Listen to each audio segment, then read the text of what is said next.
রাত জেগে বসে বসে কি ভাবছো? ঘুম আসছে না নাকি? হুম, আসছে না, মাথাটা ঝিমঝিম করছে। কিন্তু কেন? কি হয়েছে আমায় বলো। সেটা আমি জানি না। কথা বলো না, আমার ভালো লাগছে না। ভালো লাগছে না? কি হয়েছে সে তো বলবে।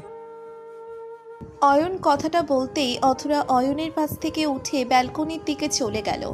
অয়ন অথরার এমন ব্যবহারে একটু অবাক হলো। এর আগে তো কখনো অথরা তার সাথে এমন আচরণ করেনি। তাছাড়া অয়নের সাথে পারিবারিকভাবে বিয়ে হয়েছে তার প্রায় ১.৫ বছর। এই ১.৫ বছরের মধ্যে কখনো অয়নের সাথে অথরার কোনো বিষয় নিয়ে ঝগড়াও হয়নি।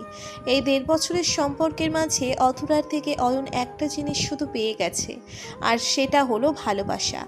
এত ভালোবাসা থাকার পরেও তাদের সম্পর্কের মাঝে এতটা তিক্ততা হঠাৎ করে কি করে এলো?